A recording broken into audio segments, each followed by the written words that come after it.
Okay.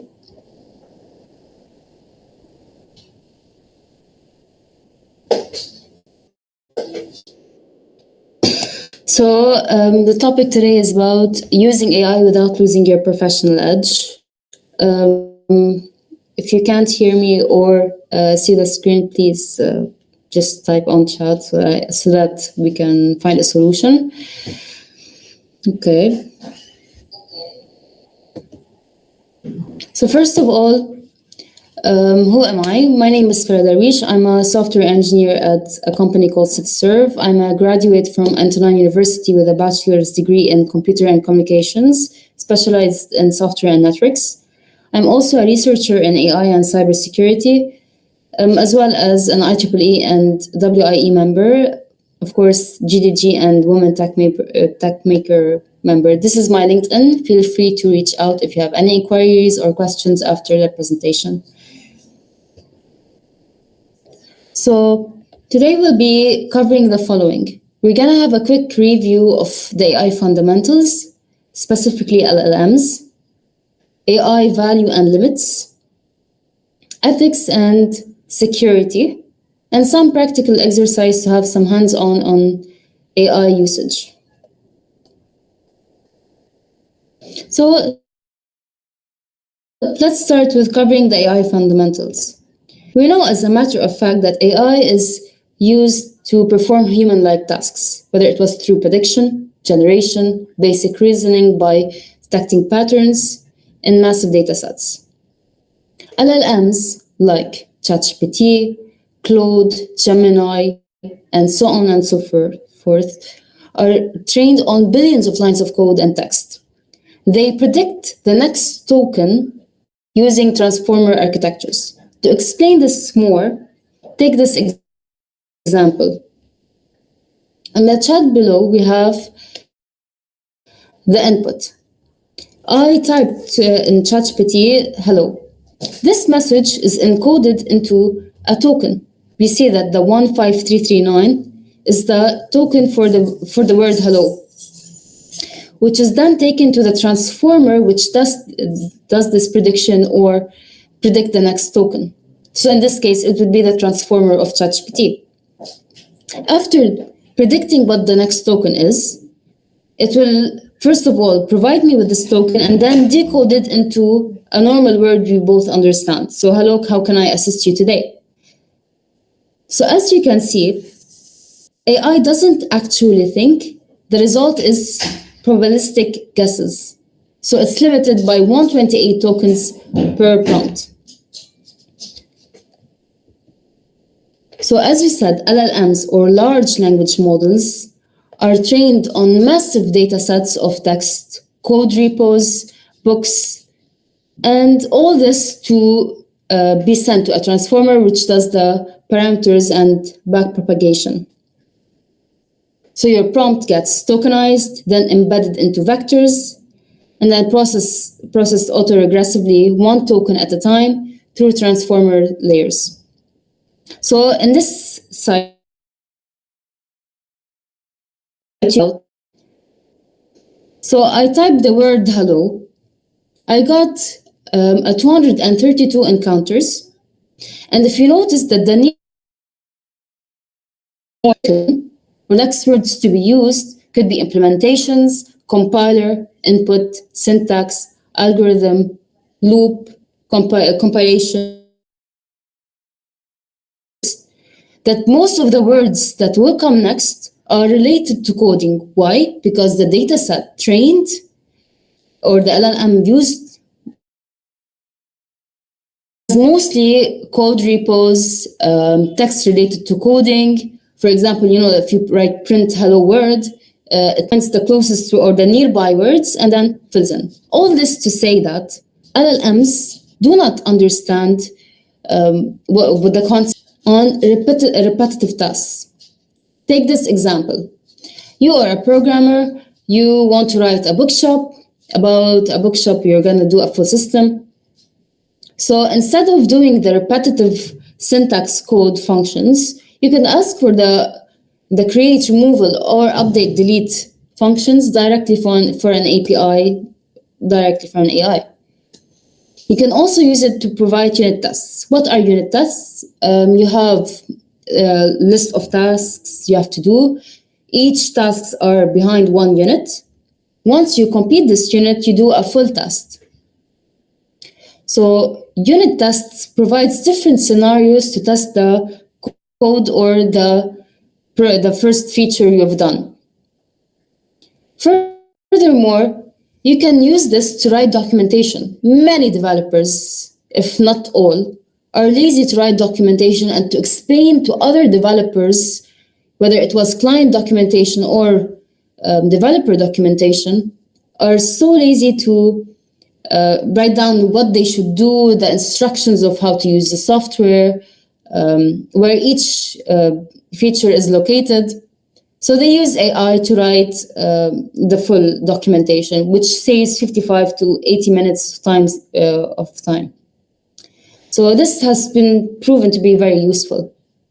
Creative acceleration. What do I mean by that? You can use AI to prototype a full UI. You know what my bookshop, I know what it's gonna look like, I know what the features are.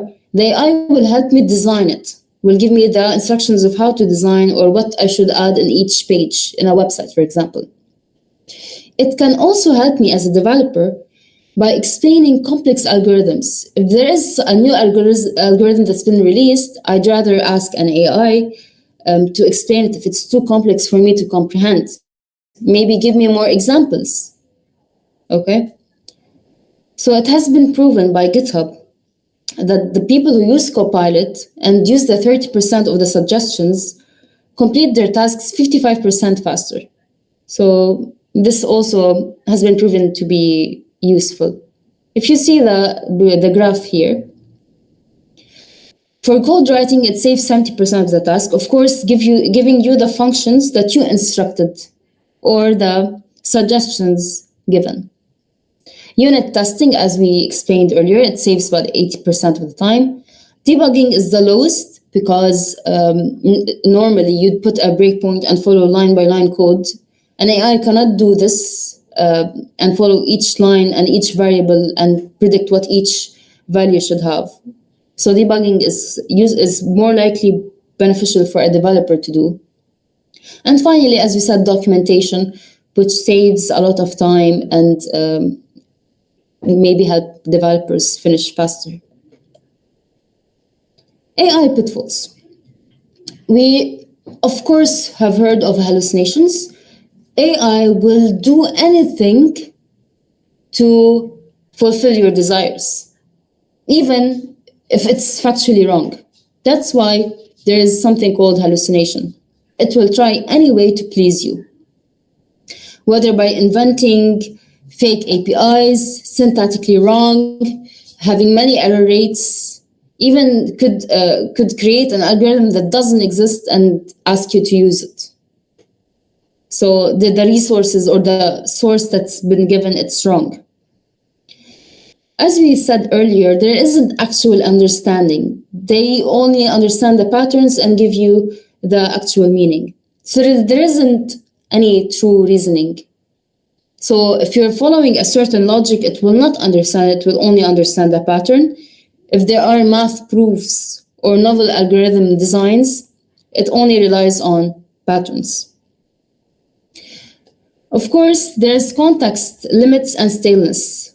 You could have a long chat discussing all the rules and structures you need, and it could forget some of the rules you outlaid. Or, for example, it could suggest a function or a predefined function in your code that uses an old version or a deprecated version of the code that doesn't exist now. Well, this also is an issue. So the code could be outdated, it can fall through hallucinations. There isn't actual understanding of the logic you're trying to develop.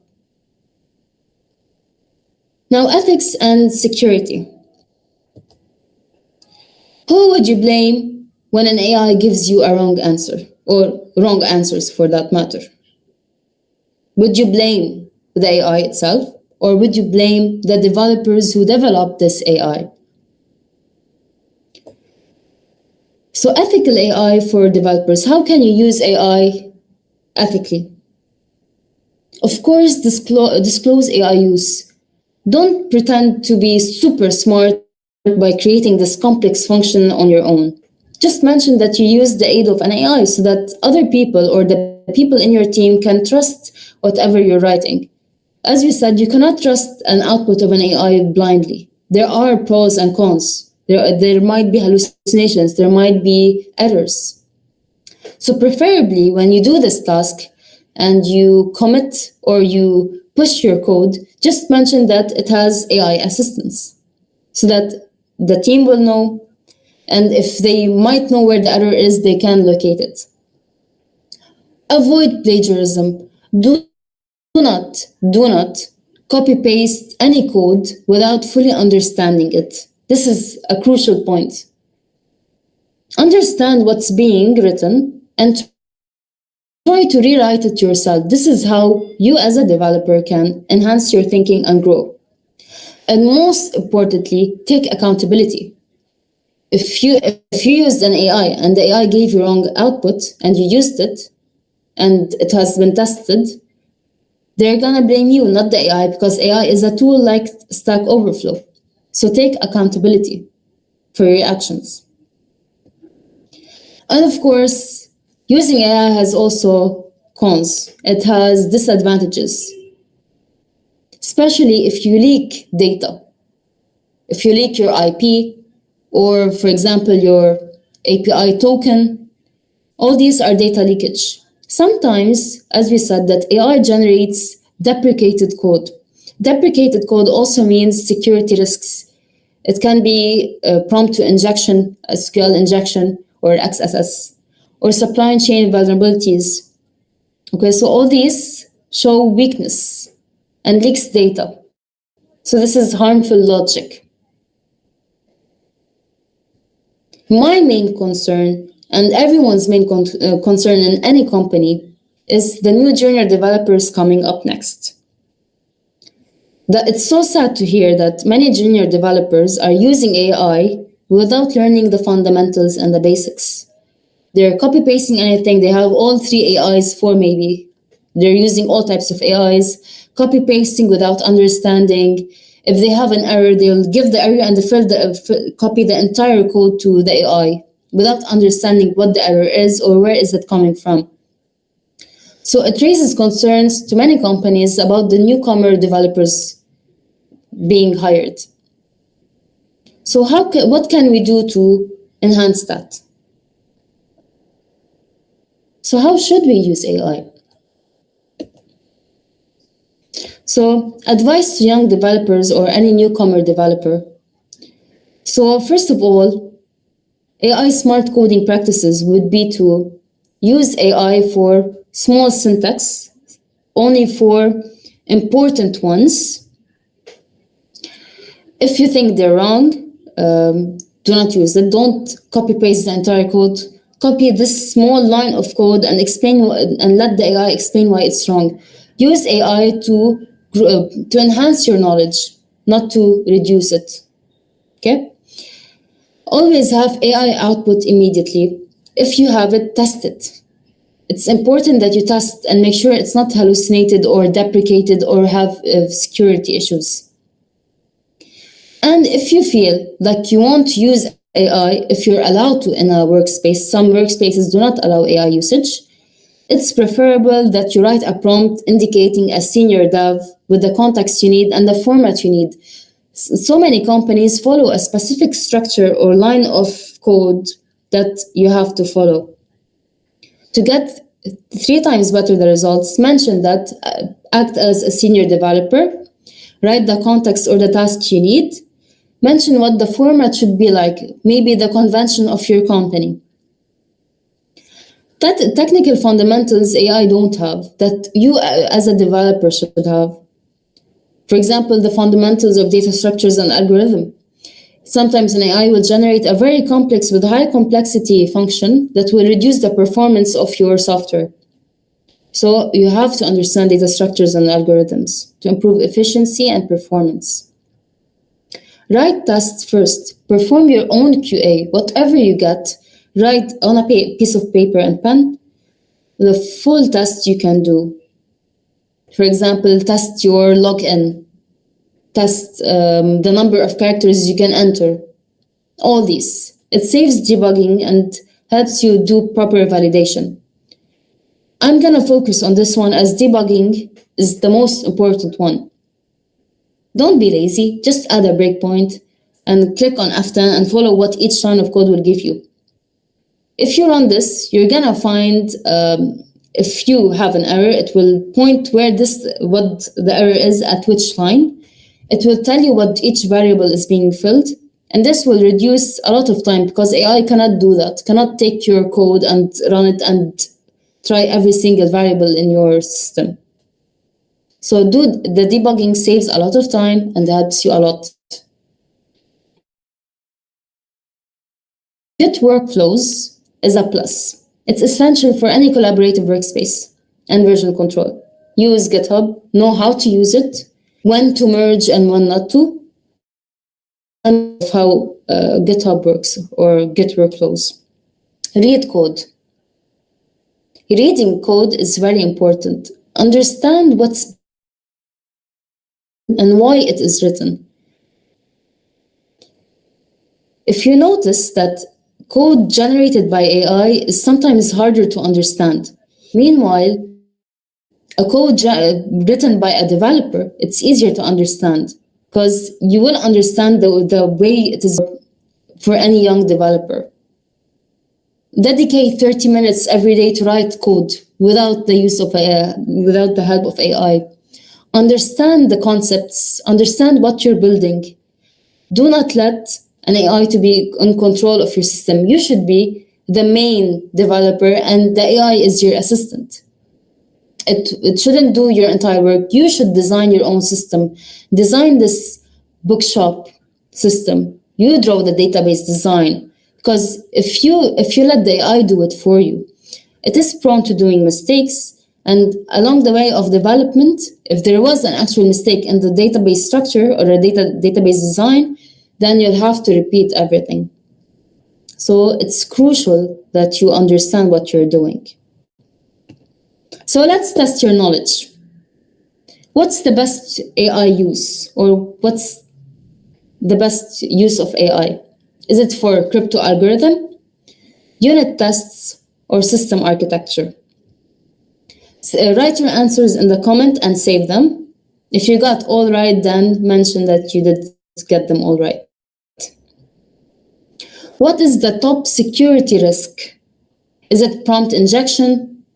Is it or does it have always perfect code, or is it too slow? As well, save the answers below. Ethical must disclose AI. What should you do as a developer to be ethical? Disclose AI, claim as original, erase the comments, that means, and just give whatever you have, or never review.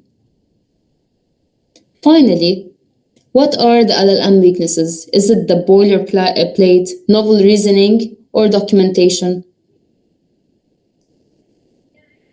So I'm gonna give you 2 more minutes. Fill down the answers and send comment. Let's see what you got.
Okay.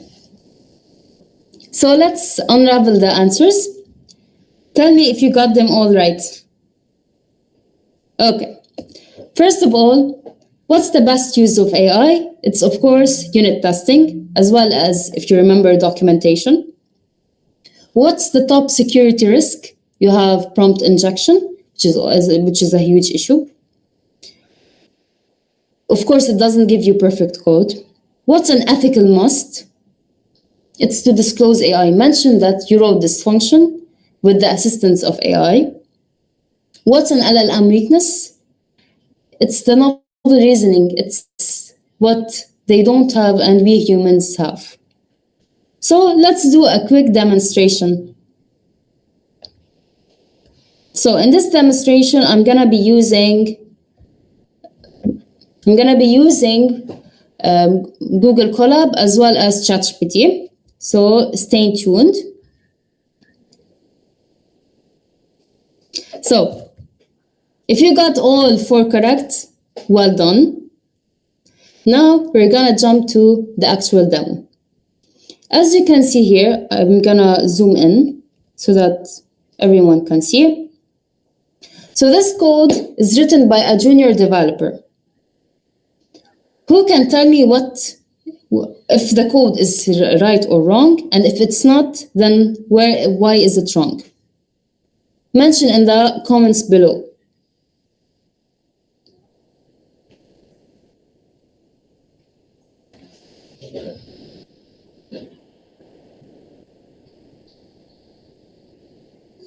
Okay. So, if you notice, this code is not entirely wrong. Because if you run this, it's gonna give you the average as 3.5. However, there is one single problem. What if I gave the ratings as empty? What will happen here?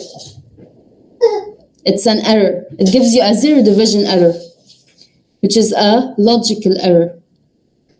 So what happens here is, because the ratings is empty, and there is no validation in this case, it's gonna give you an error.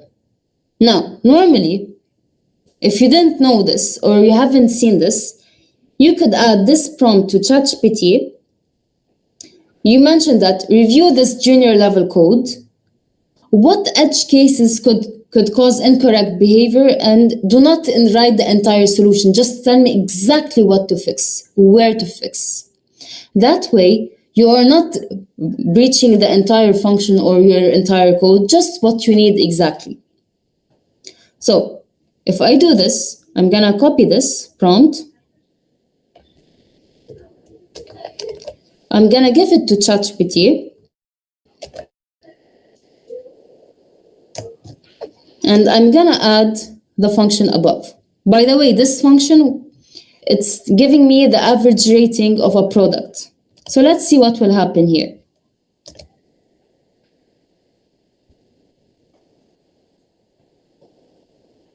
Nice clean starter function for a junior level submission. This is readable, but there are a few edge cases and assumptions that could break it or produce misleading results. Okay, so he did notice. Let's see what.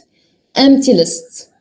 If the ratings is empty, so the length ratings is 0, so it raises the zero division error as you have seen.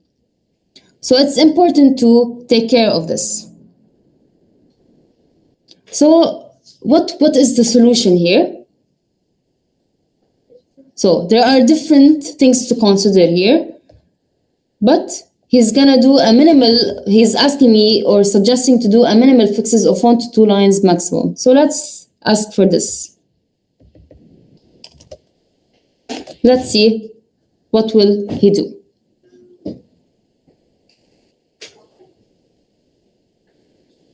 Okay, there you go. It only wrote 2 pieces of line. And it even gives you a raise error, a value error, so that it could not break your entire code. It's like a try and catch. So I'm gonna take this piece of code, this 2 lines only, and I'm gonna add it here. Let's run now.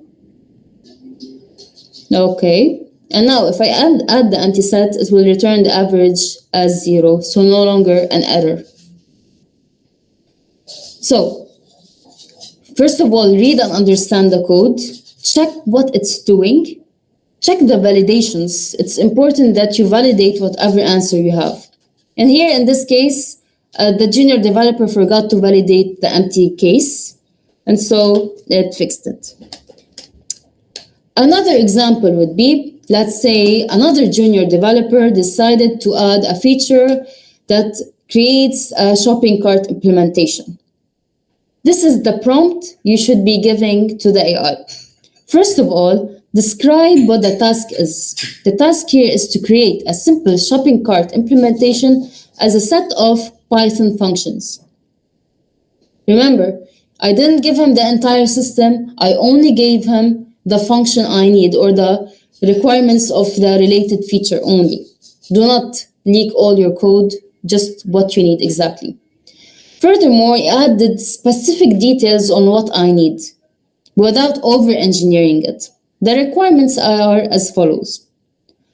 Add items to the cart, add the ID name, the unit price, quantity, remove items from the cart, update items quantity, calculate the total price, apply basic validations. Like we said, for example, prices cannot be negative, nor 0 or negative quantities. These should all be handled. Handle empty cart cases safely. Okay. Keep the solution simple and readable, junior level. I specified that I needed it to be simple and understandable, because if I didn't mention this, it's gonna write a complicated code not even an intermediate developer will understand. Do not assume real user or business data.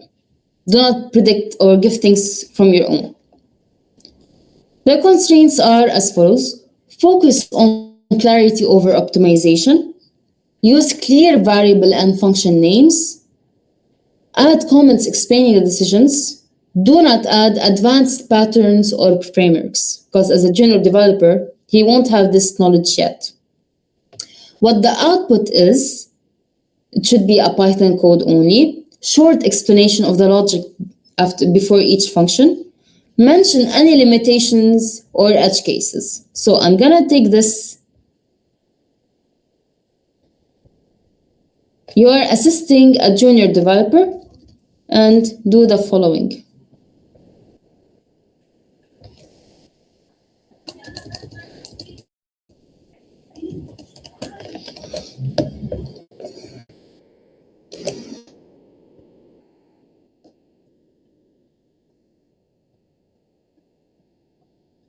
Okay. It's important that after we get the actual code, to read it, understand it, and verify or validate whether the given information is correct or not. So I'm gonna use this, I'm gonna copy this, I'm gonna add it to the code place here.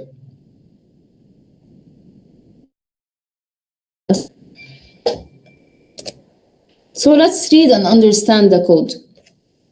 First of all, a shopping cart is represented as a dictionary. So we have the key as the item ID, the value as the item data. You know that a dictionary has value of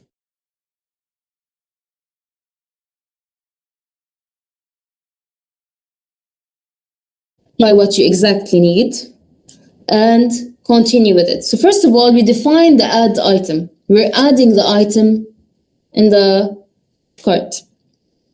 So as you said, we defined the cart as a dictionary, the item ID as integer, the name as string, the unit price as float, the quantity as integer. Because the price could be in float and the integer, the quantity should be integer. You cannot have 1.5 of an item. If the unit price is below 0, unit price cannot be negative. If the quantity is less than or equal to 0, quantity must be greater than 0. So this is the basic validation done to adding an item. Then, if the item ID in cart, you add the cart and the item here with the quantity, you add the quantity. So every time I'm clicking on the item, I'm increasing its quantity. Else, if it's not increasing the quantity, then you take the cart ID, you add its name, its unit price, and its quantity. So you take it as 1. What if I remove the item from the cart? So here I have the cart as a dictionary and the item as integer, because in the removal of an item, you only need the ID.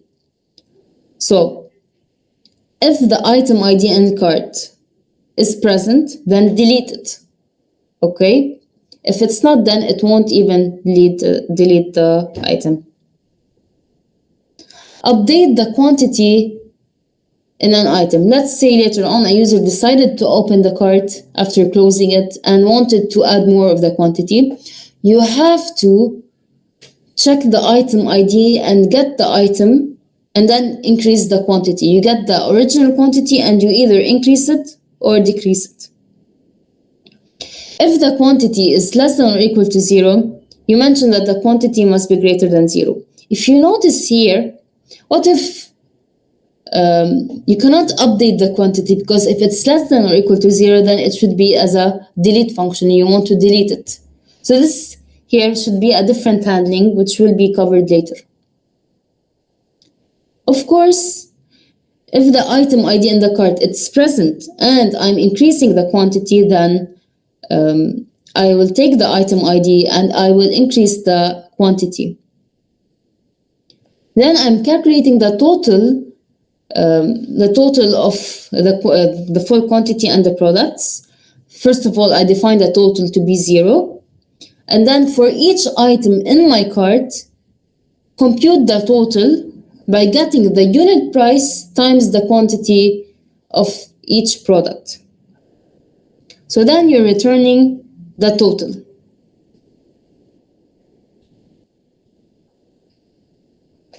So, is this done? Did I fully rely on AI? I should first of all test it. So as syntax, there is no errors. However, I feel like there should have been better handling. So I will give the AI this prompt: review this shopping cart code and answer these questions for me. What edge cases are missing?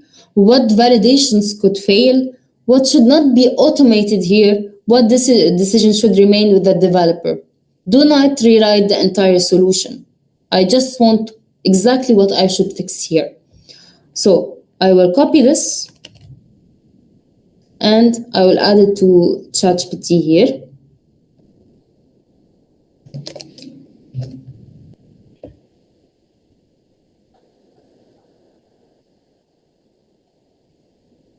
Okay, so now the AI will review the real code review without rewriting it fully. So here are some missing edge cases. Item ID collisions. Adding an item with an existing item ID but different name or price silently merges them. This can hide bugs upstream. It's true, you should validate in your add function that if it exists, do not or mention that it already exists so you can increment the item ID. For example, in the update quantity on non-existent items, it does nothing. If nothing exists in this item, then this may silently fail instead of signaling an error. So here, the caller thinks update succeeded when it didn't. So there is a bug in my function. Remove non-existing items. It fails silently if the items are or sometimes did not exist. So this also causes an error. Floating point totals. Sometimes you cannot give, for example, a client bought from your store a bunch of products and it returned a value like this. This is unacceptable because you should either round it at least to the nearest tenth, maybe, or hundredth, so that it is readable and more client pleasing. If there are large quantities or prices, there is no upper bounds. You should add limits. Okay? Very large numbers could produce unrealistic totals. You should have at least bounds. Sometimes these things can cause data overflow or buffer flow. So it will cause an attack to your system. Another thing, there are validations that could fail. If you notice here that this code has many disadvantages and validations that should be handled, from hints that the unit price is 10 or the quantity equals 2 will crash at any time, especially if the cart is known, it will raise errors immediately. Negative totals via bad data mutation. We did not handle if the price or the unit is negative. This should be validated and handled. Inconsistent state across functions. You should validate price and quantity. Update quantity validates quantity only. So no function evaluates price later. This is also a missing function we haven't added. What should not be automated here? Business rules, tax rules, discounts, shipping costs, stock availability, max purchase limits. Those change frequently and do not belong in a simple cart. Now here we're doing a simple example, but this should be handled if you're doing a system for an actual client. Currency handling, we forgot that, for example, in this country we have the Lebanese lira and you have the USD. So LBP and USD. We did not do a function that converts each cases or displays both units. No rounding rules, no localizations. So if they will detect whether you're in this country that you follow the Lebanese lira, so خلاص you will get the answers as LBP. Persistent or state management. No database logic, no file saving, no session handling. So what if there was a network failure or an internet issue? There is no handling for that. So if you notice, there are many validations, many things to correct here. Decisions that should remain with the developer. The error handling. Okay. So as we said, we should always check what we're doing, the data correctness, and all of the following. Overall, it says it's clear, readable, and good for general level choices. There are basics or gaps in failures that should be corrected. So don't forget that. So this could be a review to leave, or you should change this to a middle level quality without over engineering. What do they mean here by over engineering is to actually check every single state and making it very static instead of dynamic. Remember that your system should be very dynamic and very smooth to use and with less errors as possible. So if you noticed here, this identified what my issues are. You can start by fixing step by step and do not change the entire solution. Start with step by step what you need to fix. Now you tell me, guys, in your comments, if I were to do the system from scratch and design the system, what should I do first as a developer, as an engineer? What should I do first? So, first of all, You should design the system and not the AI. Do the full study, draw by the architecture with your hand, draw what the tables are, the relationship between each. You have the products, you have its categories, you have the prices and the currencies in each. So you have to do the full database design. Study it well, take into consideration all your features. After you do the full study, then ask the AI for the syntax or how the function should be written for each. But you design the full architecture, even your project architecture. For example, you have the front end alone, you have your back end alone, you have your APIs alone inside your back end, you have your routings, you have your classes as well as your migrations. You have to design all your architecture. You should not rely fully on AI. As we said, AI is prone to do mistakes. And test everything, do full unit tests. Now I'm gonna leave the floor in case you have questions. So please let me know if you have questions. And yes, this is about it. So is there any questions concerning what we've spoken now? Okay, let's check.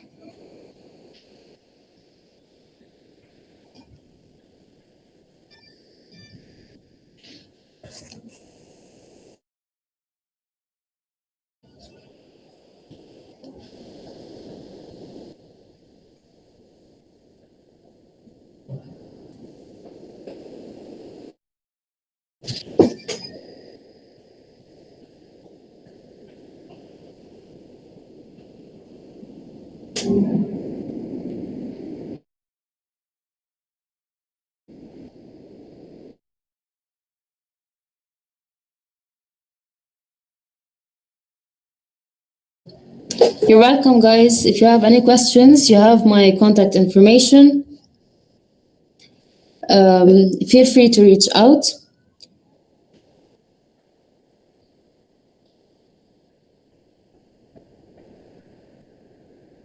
Okay, my name is Farah Darish. You cannot find me on Google. You have to check out LinkedIn. Let me share with you my LinkedIn page. Okay, so this is my LinkedIn.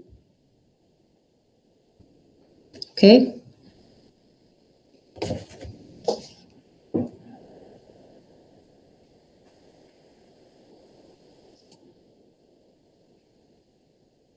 Okay.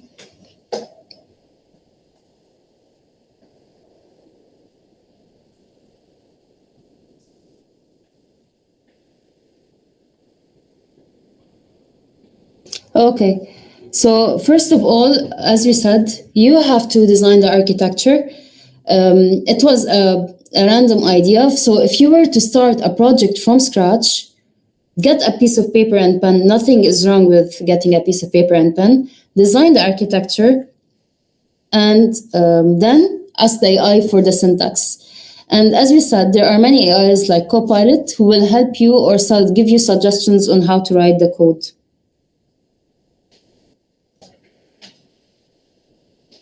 You first write the task from zero. You start building the idea and the architecture and the full study, and then you ask the AI to help you build it. Remember, you are the main developer and not the AI.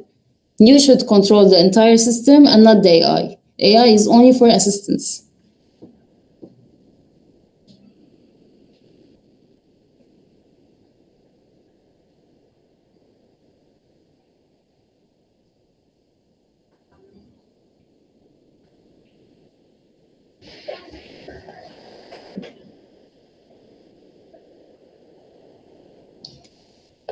Thank you, everyone. Thank you so much, Perla, for being with us today. No problem. Thank you.